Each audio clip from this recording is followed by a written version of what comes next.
UP को नए front corridor की सौगात। पीएम मोदी बोले इसमें नए भारत की गर्जना, यूपी की लोकल इंडस्ट्री और किसानों को होगा फायदा। फिर शुरू होगा आरोग्य मेलों का आयोजन, सीएम योगी आदित्यनाथ ने जारी किए निर्देश। कोरोना के चलते बंद हुए थे आयोजन। सपा अध्यक्ष अखिलेश यादव का बड़ा ऐलान, कहा 2022 में सपा सरकार बनने पर वापस लिए जाएंगे सीएए के खिलाफ प्रदर्शनकारियों पर दर्ज मुकदमे। सवालों के घेरे में राज्य सरकार में मंत्री कपिल देव अग्रवाल, भाई के साथ मिलकर मोबाइल की फर्जी कंपनी लॉन्चिंग का आरोप। सीएम और पीएम की फोटो लगाकर हुआ फर्जीवाड़ा। नए साल के जश्न में भारी पड़ेगी कोविड प्रोटोकॉल की अनदेखी, प्रशासन ने जारी किया अलर्ट। जिला प्रशासन, पुलिस और नगर निगम की टीमें रखेंगी निगरानी।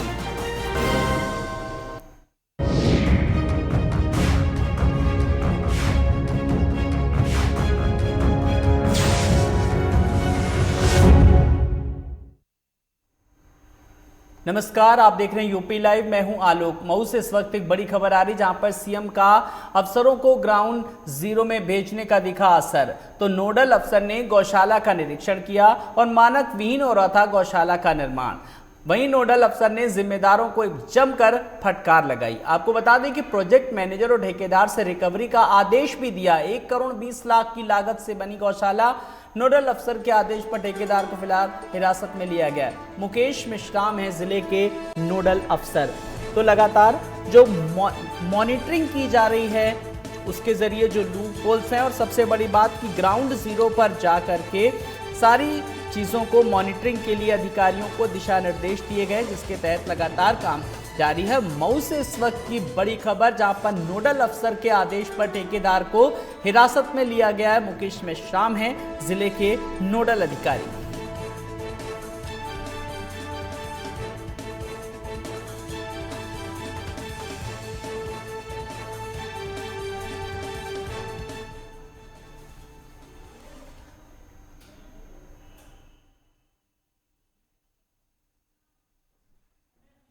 और ज्यादा जानकारी के लिए बात करेंगे अपनी संवाददाता उमेश मिश्रा से। उमेश, नोडल अफसर के आदेश पर ठेकेदार को हिरासत में लिया गया है और लगातार अब अधिकारियों को यह निर्देश दिया गया कि ग्राउंड जीरो पर जाएं, लूप होल्स देखें, मॉनिटरिंग करें, और उसी की एक बानगी साफ तौर पर नजर आई। उमेश, देखिए आलोक जी, बिल्कुल है। जिस तरह से उत्तर प्रदेश की सरकार ने तमाम नोडल अफसरों को तैनात किया है, उसी क्रम में तमाम जो आईएएस अफसर हैं उनको नोडल अफसर के तौर पे जिलों में भेजा गया है।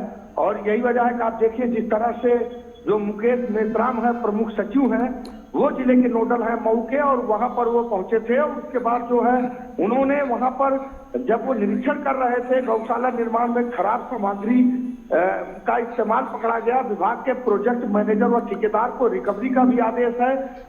सबसे बड़ी बात बता दें हम आलोक जी की 1 करोड़ 20 लाख की लागत से गौशाला आश्रम बना है। तो ऐसे में ये जो ठेकेदार था, इसको प्रमुख सचिव के आदेश पर हिरासत में लिया गया है और आगे की जो कार्रवाई है तो वो आगे प्रचलित की गई है। लेकिन आलोक जी, ये बड़ी कार्रवाई मानी जाएगी जब ये जो नोडल अफसर है, जिसको योगी सरकार ने तैनात किया है, तमाम अन्य जिलों में तैनात किया गया है, और ये लोग जाकर व्यवस्थाओं का जायजा ले रहे हैं, धान का केंद्रों का जायजा ले रहे हैं। यानी कुल मिलाजुला के सरकार ये चाहती है कि सरकार की जो योजनाएं हैं वो जनता तक अमली जामा पहनाया जा रहा है कि नहीं पहनाया जा रहा है। इसी का फीडबैक लेने के लिए जो नोडल अफसर है वो जिलों में जा रहे हैं, और जहां से ये स्थिति उजागर हुई है, ये जो पूरा मामला प्रकाश में आया लोग, ये मऊ जिले का है, जहां पर ठेकेदार को मुकेश मेश्राम के निर्देश पे हिरासत में लिया गया है। चलिए, बहुत बहुत शुक्रिया उमेश इस तमाम जानकारी के लिए।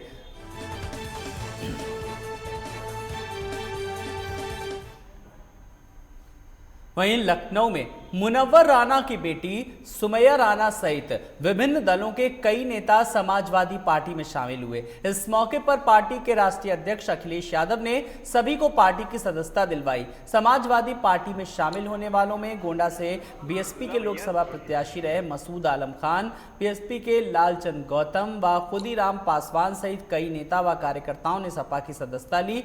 इस दौरान अखिलेश ने कहा कि 2022 में समाजवादी पार्टी की ही सरकार बनेगी।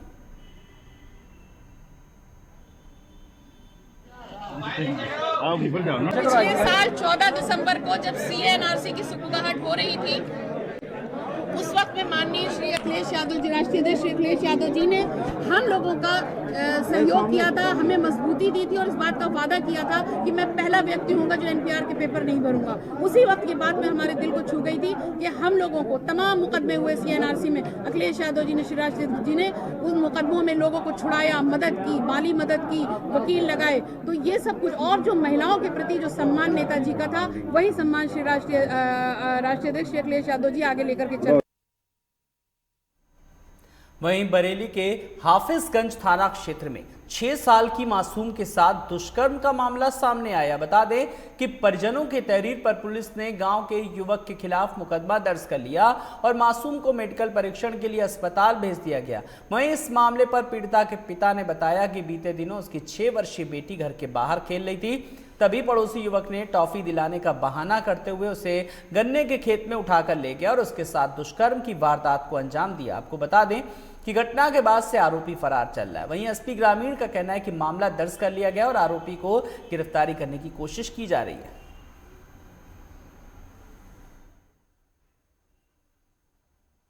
नहीं, कार्यक्रम अच्छा है और मैं तो अपने उत्तर प्रदेश के यशस्वी मुख्यमंत्री श्रद्धेय योगी आदित्यनाथ जी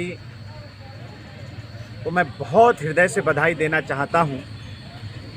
जबकि एक तरफ हम कोरोना काल की चुनौती का सामना कर रहे हैं और दूसरी तरफ दिव्यांग भाइयों से जुड़े जितने कार्यक्रम हम लोग चलाते थे उसमें कहीं कोई बाधा आने नहीं दिया हमारे मुख्यमंत्री जी ने, बल्कि जितना भी बजट हमने मांगा है उतना बजट, उतना पैसा दिल खोल कर मुख्यमंत्री जी ने दिव्यांग भाइयों के सहयोग में दिया है। वहीं झांसी के मेडिकल कॉलेज में कोबाल्ट मशीन गायब होने का मामला सामने आया। दरअसल कैंसर मरीजों के इलाज में काम आने वाली कोबाल्ट मशीन का एक पार्ट खराब हो गया था, जिसके बाद उसे कंपनी वापस भेज दिया गया, लेकिन उसके भेजने की प्रक्रिया में लापरवाही बरती गई। इस मामले पर मेडिकल कॉलेज के डॉक्टर NS सिंगर ने बताया कि मामला उनके संज्ञान में है, मामले की जाँच की जा रही है और जल्द ही इसका सच सामने आएगा। मशीन को किसके आदेश पर कंपनी के हवाले कर दिया गया। थाना हाफिजगंज में कल रात्रि में एक तहरीर प्राप्त हुई जिसमें व्यक्ति ने कहा कि उसकी बालिका के साथ उसी के गांव के एक व्यक्ति ने दुष्कर्म किया है। तत्काल मुकदमा पंजीकृत कर लिया गया है, विधिक कार्रवाई की जा रही है, बच्ची को का मेडिकल करा लिया गया है और जिस व्यक्ति पर आरोप लगाया गया है उसे गिरफ्तार करने का प्रयास किया जा रहा है।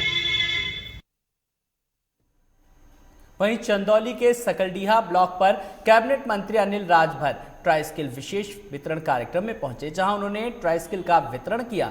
इस दौरान उन्होंने ब्लॉक का औचक निरीक्षण भी किया, जिसमें ब्लॉक के कर्मचारियों में हड़कंप मच गया। मंत्री के निरीक्षण के दौरान 7 कर्मचारी अनुपस्थित पाए गए। अनुपस्थित कर्मचारियों को जानने के लिए मंत्री ने खुद अटेंडेंस रजिस्टर लेकर अटेंडेंस भी लगाई। उन्होंने कहा कि मुख्यमंत्री से मिलकर इन 7 अधिकारियों और कर्मचारियों के खिलाफ कार्रवाई करवाई जाएगी, तो लगातार कार्रवाई की जाएगी। मंत्री ने साफ तौर पर खुद जब मॉनिटरिंग की तो कई लोग अनुपस्थित पाए गए। आगे बढ़ेंगे। बिजनौर में बाइक सवार बदमाशों ने अधिवक्ता को गोली मारकर घायल कर दिया और लगातार इस पूरी कवायद के बीच जो तमाम सारी चीजें जो सामने आ रही हैं, इस कवायद के बीच जांच लगातार जारी है।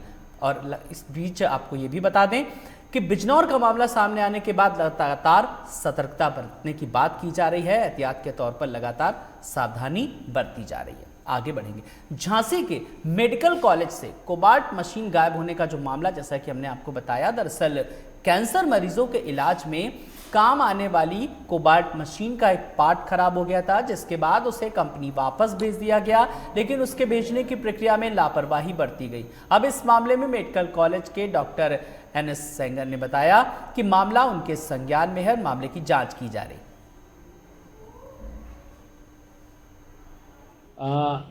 बिल्कुल ठीक बात। आपका सवाल है कि थेरेट्रॉन मशीन यहाँ रेडियोथेरेपी डिपार्टमेंट में थी, जिसका रेडियो एक्टिव मटेरियल डिगे हो गया था। इसकी गवर्नमेंट से परमिशन मिल गई थी सोर्स को डिस्पोज ऑफ करने के लिए। जो कंपनी है उसको डिस्पोज ऑफ करने के लिए वो कंपनी यहाँ पर जाके उसने कोटा में जाके डिस्पोज ऑफ किया है। आपका सवाल है मशीन चली गई, तो मशीन की कमेटी ने रिकमेंडेशन किया था कि मशीन को डीकमीशन कर दिया जाए। तो कंपनी ने उसको यहाँ पर आके यहाँ पे आकर डिसमेंटल करके मशीन भी अपने साथ लेके गई है।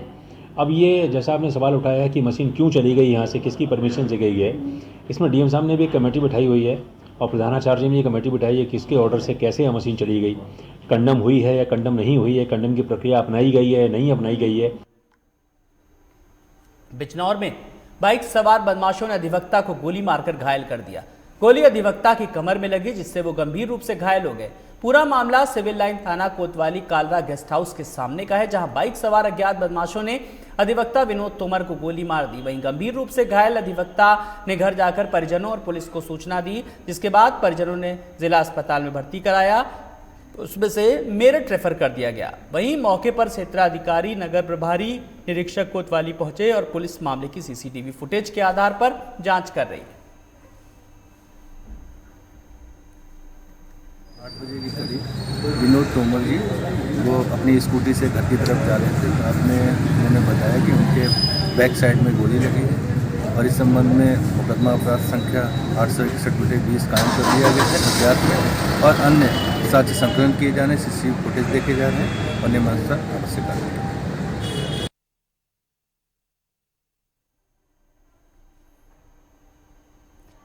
वहीं अमरोहा की बात करेंगे, जहां पुलिस ने 4 शातिर चोरों को गिरफ्तार किया। पुलिस ने चोरों और मोबाइल भी बरामद किया। ये चारों शातिर चोर दुकान और मकानों में नकाब पहनकर चोरी की वारदात को अंजाम देते थे। वहीं पुलिस क्षेत्राधिकारी विजय कुमार राणा ने बताया कि पकड़े गए पुलिस ने गश्त के दौरान 4 युवकों से पूछताछ की। वहीं पुलिस को शक होने पर युवकों से सख्ती से पूछताछ की गई, जिसके बाद उन्होंने चोरी की वारदात को कबूल कर लिया। चोरी के पास से 11 मोबाइल, जेवरात, नकदी समेत असलहा भी बरामद हुआ।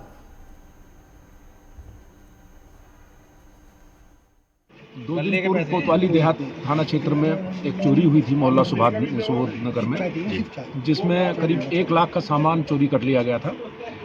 उन चोरों को आज कोतवाली देहात पुलिस ने गिरफ्तार किया है। सभी चोर गिरफ्तार कर लिए गए हैं। इसमें 4 व्यक्ति हैं, जिनमें किशन इनका गिरोह सरगना है। इनमें 2 व्यक्ति पूर्व में भी जेल जा चुके हैं। इनसे सभी माल बरामद हो गया है, जिसमें ज्वेलरी है, एक सोने का कड़ा है, चांदी की ज्वेलरी अधिक है, 11 मोबाइल हैं।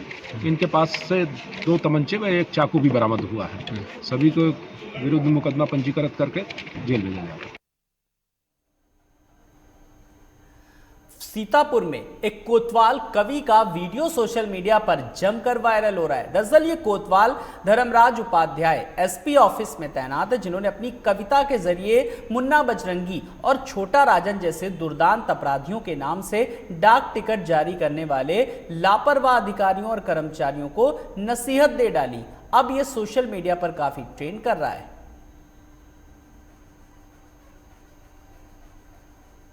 मुन्ना बजरंगी और छोटा राजन जैसे दुर्दांत अपराधियों के नाम से डाक टिकट जारी करने वाले लापरवाह अधिकारियों कर्मचारियों से कहना चाहता हूं कि बेसुरा न कोई भी अब राग अलापो, बेसुरा अब कोई भी न राग अलापो, माफिया की आग से अलाव न तापो और गांधी, सुभाष, भगत देशभक्तों की जगह अपराधियों के नाम डाक टिकट न छापो। जय हिंद, जय भारत। यहां रुकेंगे, एक छोटे से ब्रेक।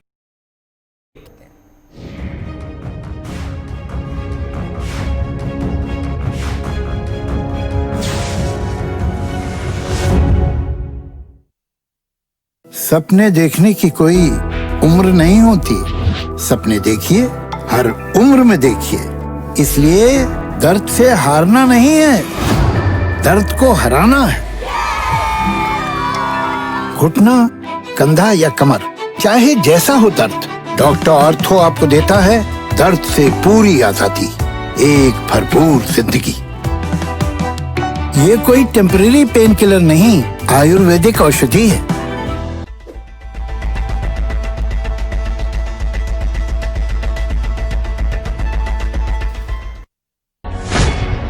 कानूनी दांवपेच में उलझी जिंदगी, इंसाफ की आस में लंबा इंतजार, अदालतों पर बढ़ता बोझ, बदलते कानून का क्या है सरोकार। लीगल एक्सपर्ट से जानेंगे उपाय। देखिए न्याय और कानून गुरुवार और रविवार सुबह 11:30 बजे सिर्फ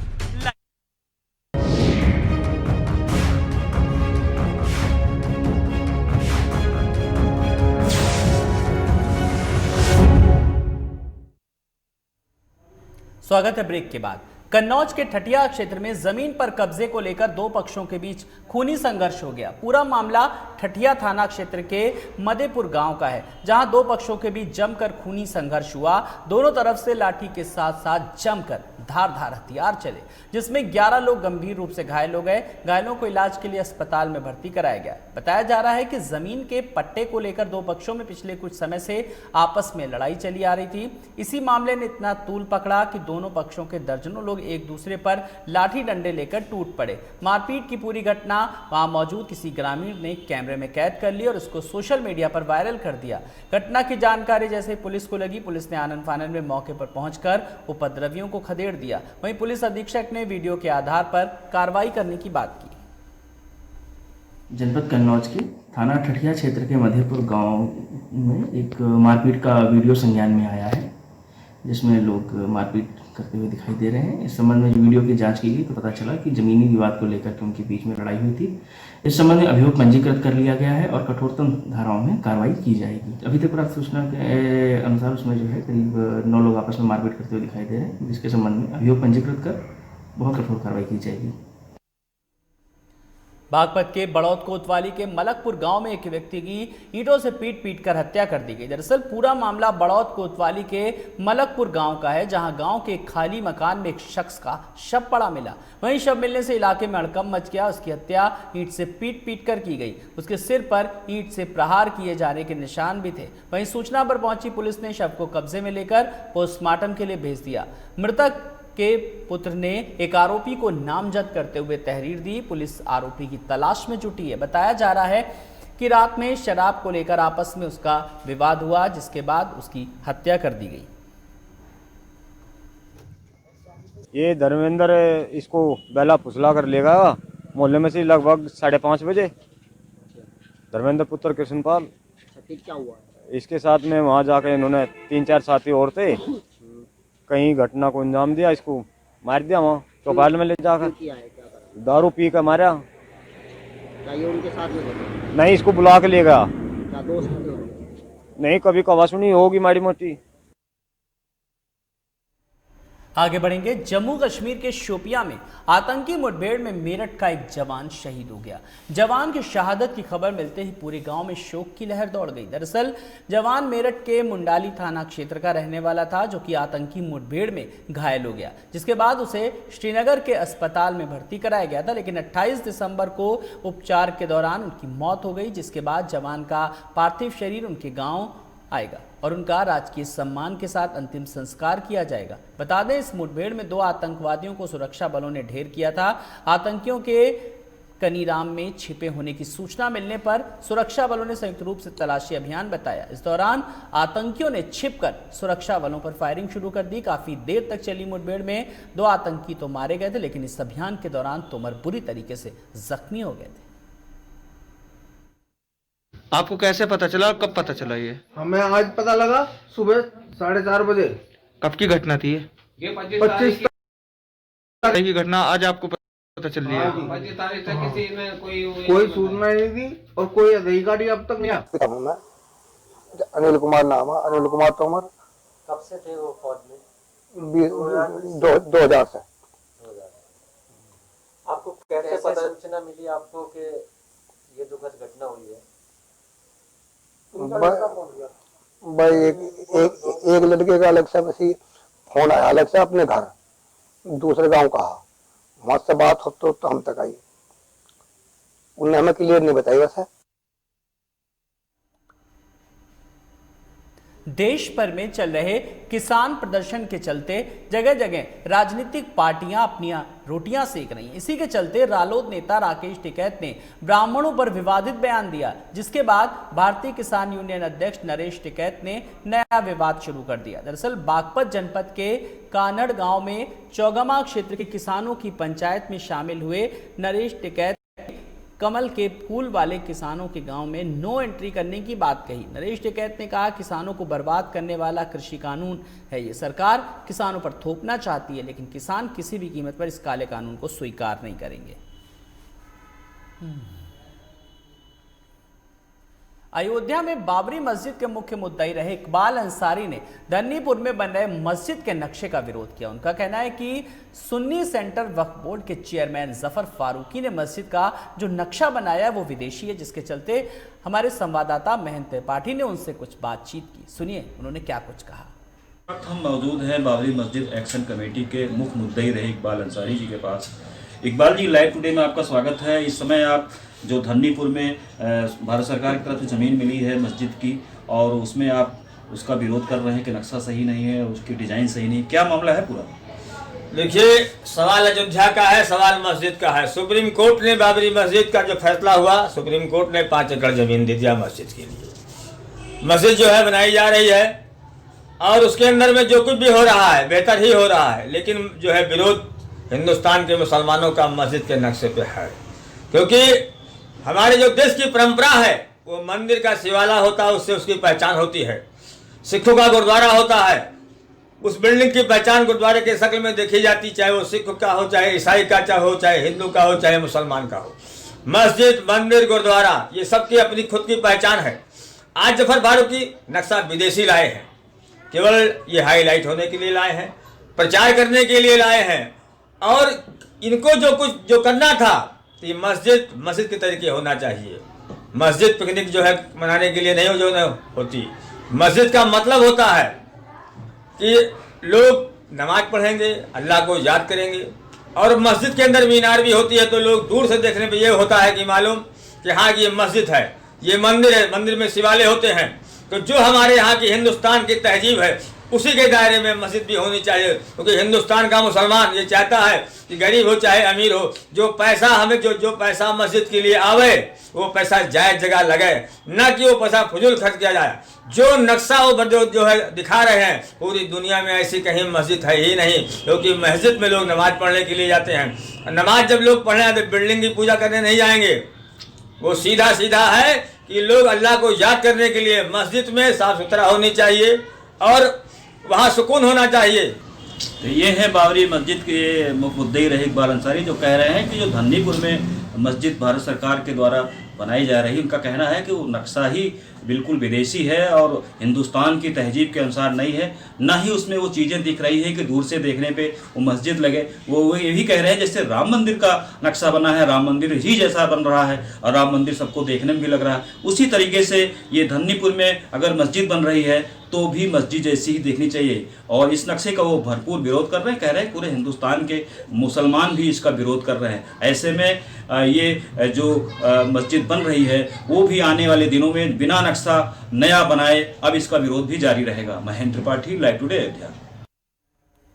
संगम नगरी प्रयागराज में उप मुख्यमंत्री केशव प्रसाद मौर्य ने आने वाले माघ मेले को लेकर एक समीक्षा बैठक की, जिसमें उन्होंने अधिकारियों को मेला सकुशल संपन्न कराने के निर्देश दिए। साथ ही कहा कि कोविड काल में पड़ने वाले माघ मेले में लोगों को कोविड गाइडलाइंस का पालन करना होगा। सरकार के लिए ये एक बड़ी उपलब्धि है, क्योंकि पहले अनुमान लगाया जा रहा था कि माघ मेला इस बार स्थगित हो सकता है, लेकिन सरकार ने माघ मेले को करवाने का फैसला किया। साथ ही केशव प्रसाद मौर्य ने कांग्रेस पार्टी पर जमकर हमला बोला। सबसे पहले तो प्रसन्नता का विषय यह होना चाहिए हर कल्पवासी के लिए और हर मेला क्षेत्र में आने वाले तीर्थयात्री के लिए कि बहुत कठिन परिस्थिति में जो माघ मेला स्थगित करने की बात हो रही थी, उस मेला को आयोजित किया जा रहा है। बहुत सारी जो कोरोना की गाइडलाइन है, सभी पूज्य संतों ने और जो धार्मिक सामाजिक संस्थाओं ने सब ने आश्वस्त किया है कि जो प्रोटोकॉल तय किया जाएगा उसका पालन करेंगे। सरकार की ओर से, प्रशासन की ओर से तीर्थयात्रियों के लिए, कल्पवासियों के लिए जो भी आवश्यक सुविधाएं हैं वह उपलब्ध कराने के निर्देश दिए गए हैं और हमारा प्रयास होगा कि माघ मेला सकुशल संपन्न हो, सुरक्षित रहे और किसी भी कल्पवासी को या किसी तीर्थयात्री को कोई असुविधा ना हो।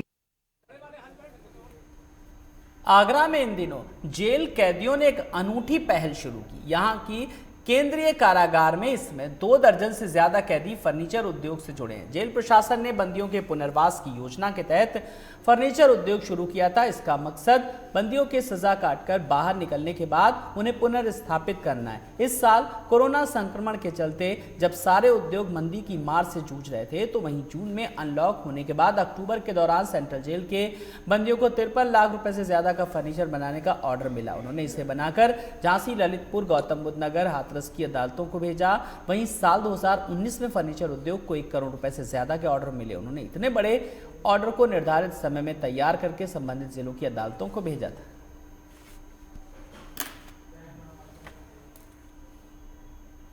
इन्हीं खबरों के साथ इस बुलेटिन में इतना ही। नमस्कार।